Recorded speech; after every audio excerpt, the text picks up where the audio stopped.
And let's do it. Hello, hello, and welcome to the Rock Metal Podcast. I'm your host, John Harris. And today on the Rock Metal Podcast, we have MORGARTEN, and they have a new album called Cry of the Lost, which released on June 18th via Interwound Recordings. Right now I'm being joined by Pierric to share some more information about this release and what the band has got coming up. So, Pierric, welcome to the show. Thank you very much. Absolutely great to have you on. Now, as I understand it, actually, maybe you should just tell me, because I got the information about MORGARTEN across my desk, and immediately I see it looks like battle. Yeah.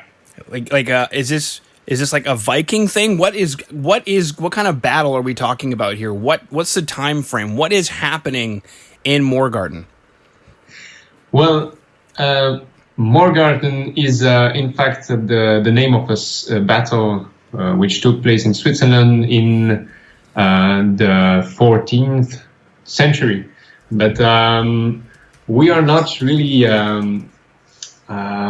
historical band, I would say. We're inspired by medieval music and universe, also Celtic music. But we don't really stick to, I would say, Viking or medieval. We do like kind of mix with all that. Okay, what was inspiring about this battle that took place in the 14th century? So that'd be what, 1300s? So 700 years ago? Yeah, that's right. In fact, what is really interesting in this battle is that of course, the Swiss won this battle, so that's why we kept this battle as a name. But in fact, the Swiss people were almost farmers at that time, and they defeated the Austrian army, and they were known as being almost the best professional army in Europe at that time. So the fact that farmers could keep their liberty by defeating the best army in Europe was something we liked. And we could say, okay, there are many fights or battles around us today also, but you're not, everybody can take part of this fight. So that was interesting for us. Mm-hmm. Why do you think that was? Was it a land advantage because the farmers knew the land better than the army? Yeah. Yeah. Okay. Clearly, in fact, the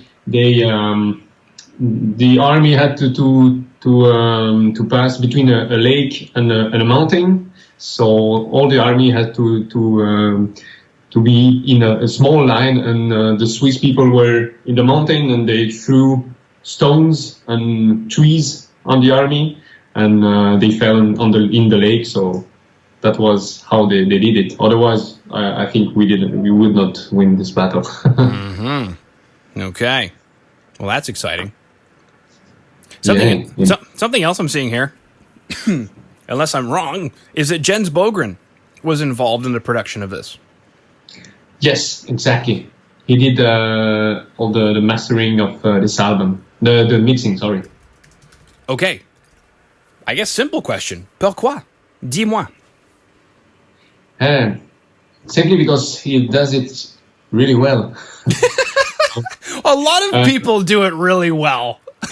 Yeah, that's right. So we spent really a lot of hours on working on this record, and we listened to bands which sound a little bit like us, and we really liked the albums which were done at Fascination Street Studio. So we thought, okay, let's try to go there, and as we spend so many times on this album, let's do it the maximum. So we contacted him, and yeah, that's it.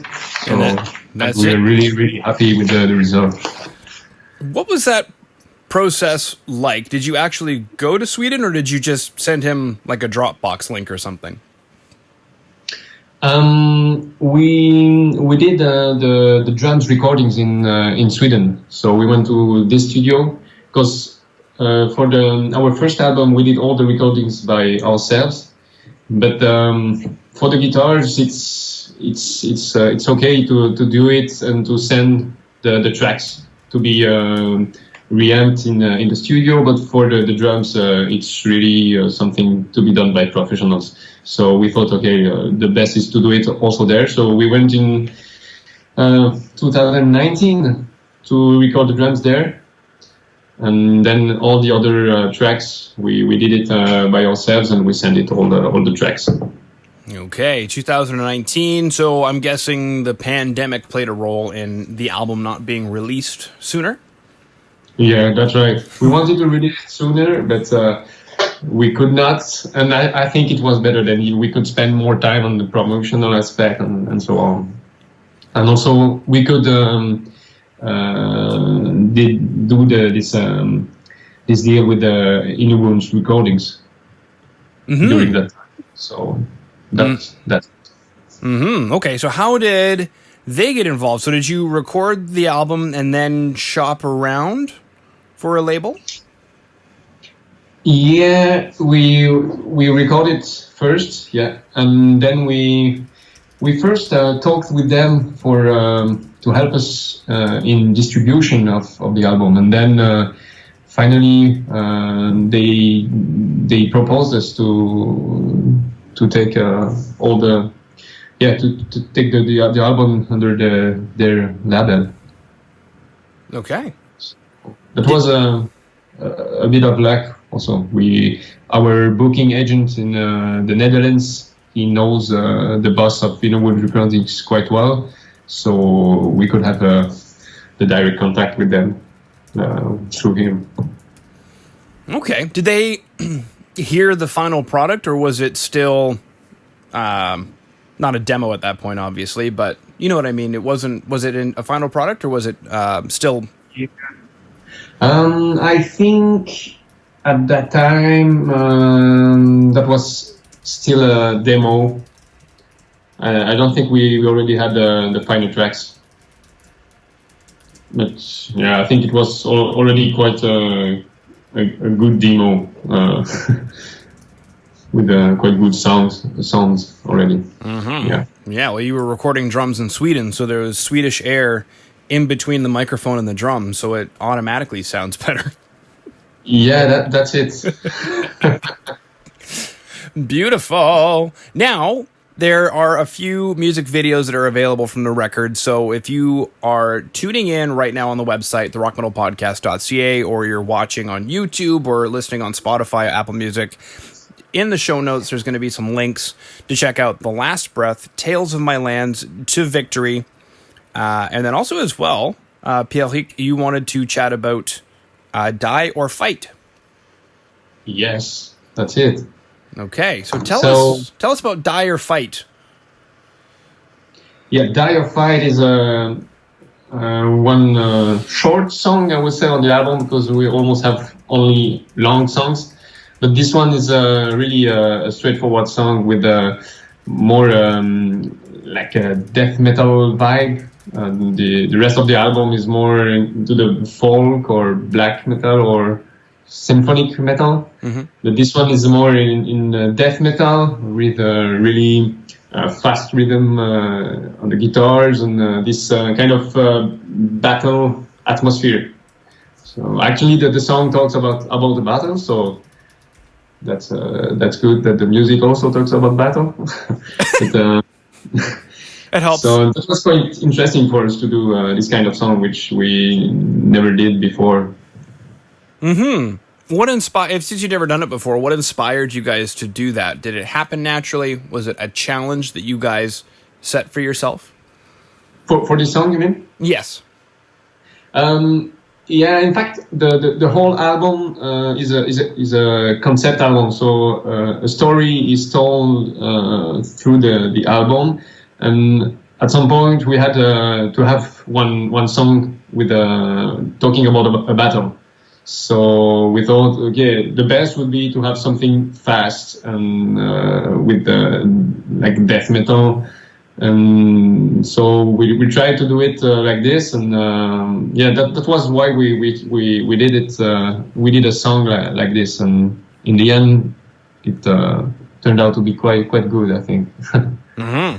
When you said in the end, and then you paused, I immediately went to Linkin Park in my head. Sorry? When you were saying, and then in the end, and then you paused, in my head, I went to Linkin Park. So I heard, in the end, it doesn't even matter. Yeah.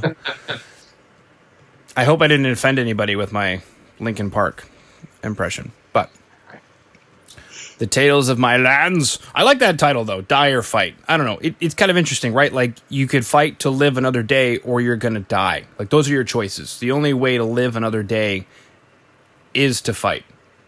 Yeah, that's it. Yeah, that's what we wanted to express with it, of course. Yeah.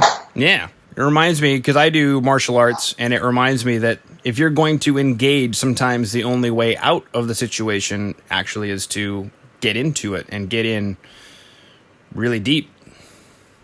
Yeah, that's it. In fact, either you do nothing and you will die, or you can fight and maybe you will survive, but that's not even sure. Yeah, well, those are the rules. If you're going to engage, hope that you're better than they are. Yeah. That's why you practice. So anybody out there, you got to practice. The deadly P word. Okay, now 12 tracks on this beautiful album. You said that because of the pandemic, you were able to spend a little more time on production. What ended up happening? Did you guys refine some things? Did you add more things? What happened with the production? Well, no, when the pandemic started, we were right in the process of recording. So when everybody said, okay, you cannot see people anymore, said, okay, this will not change anymore anything to us, because we were already spending several months doing all the tracks. But I think we could do what we did. Thanks to the pandemic, we could double the guitars also. So that was something asked by Jens Bogren, to double the guitar to get more a fat sound. So then we had time to do it thanks to the pandemic. And also we could do some more videos and shootings and so on. But the music was set before it, so we didn't change the songs or improve them. We could just spend more time on the recordings. Yeah. Mm-hmm. Okay, very cool. Was there anything else that you wanted to chat about immediately? Because we've chatted about 14th century Switzerland, we chatted about Jens Bogren, we chatted about signing to Inner Wound Recordings, we chatted about Die or Fight. You know what we didn't chat about? It's those guitars. Are those guitars on the record, Pierric? Those guitars? Yeah. Well, not the black one. This is my old guitar, but this one is, yes, of course, the middle one is the one I use every time. And the acoustic guitar is also on the album, but only like 20 seconds on the song Tales of My Lands, which is a more folk song. Mm-hmm. Okay, so that is, what is that? Is that a Jackson 7-string with EMG 707 and a Evertune bridge and just a volume knob? Yeah, it's a Schecter guitar. Oh, I said Jackson. It's actually a Schecter. I'm sorry, everybody out there. I'm sorry. I apologize. Well, that's cool. You can play a Schecter 7-string. I've always found the neck is too big. You like it though? Yeah, I really like it. Yeah. Okay. It's the neck is really thin. And the thickness is really thin, so it's really comfortable to play. Mm-hmm. Yeah, don't really feel like a 7-string, I would say. Okay. They've evidently improved the technology. Last time I played a Schecter 7-string had to have been at least 15 years ago. Okay. I picked one up and I was like, and I put it down, and then I never tried it ever again. Yeah. But it's also become like, you know, when the 7-string first started becoming popular, it was a joke. Now, not so much. Now it's actually kind of a serious thing. Yeah, a lot of bands uses now 7-string guitars. Actually, yeah. I know. Yeah. It's crazy. It's happening. And then now 8 strings. Yeah.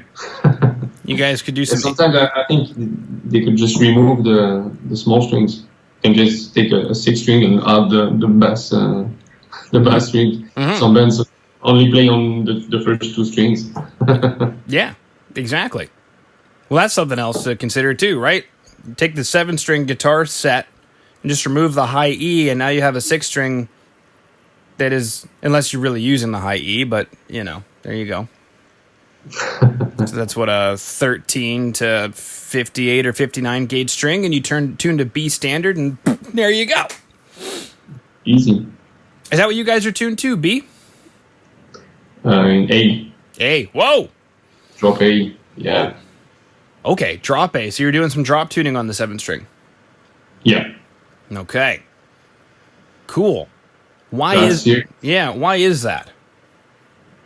Well, to go a bit down, how you as you can play the power chords just by doing like this. Yeah, like that.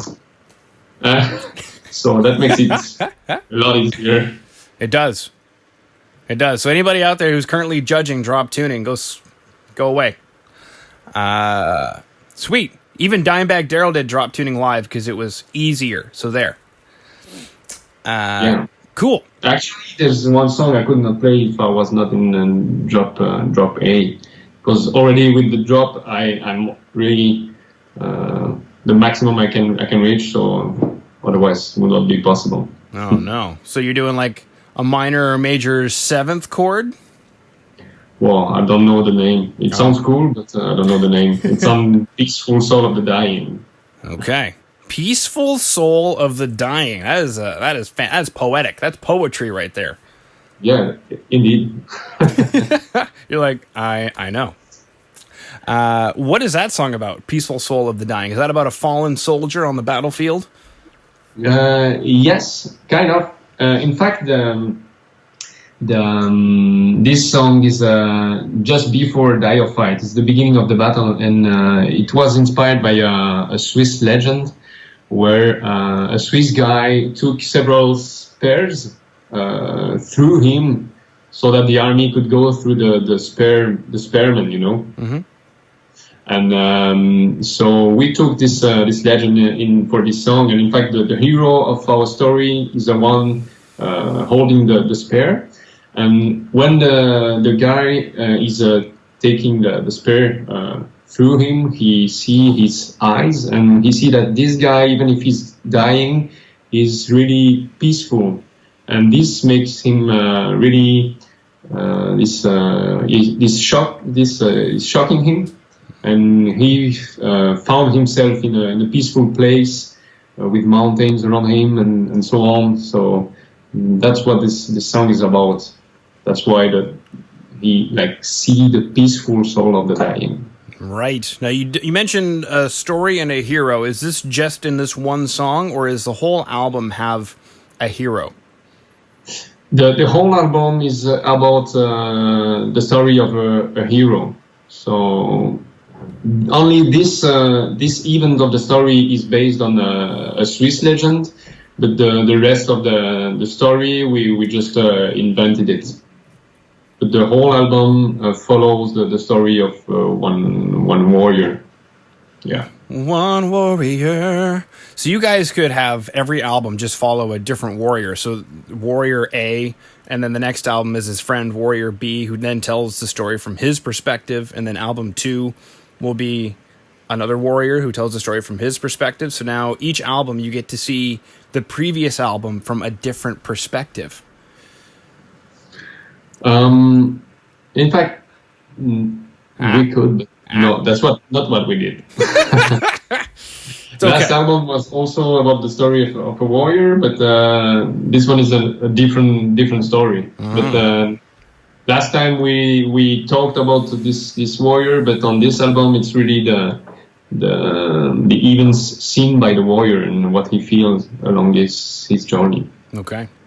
Groovy. Yeah. Sweet. All right. Well, Pierric, is there anything that I missed that you wanted to chat about?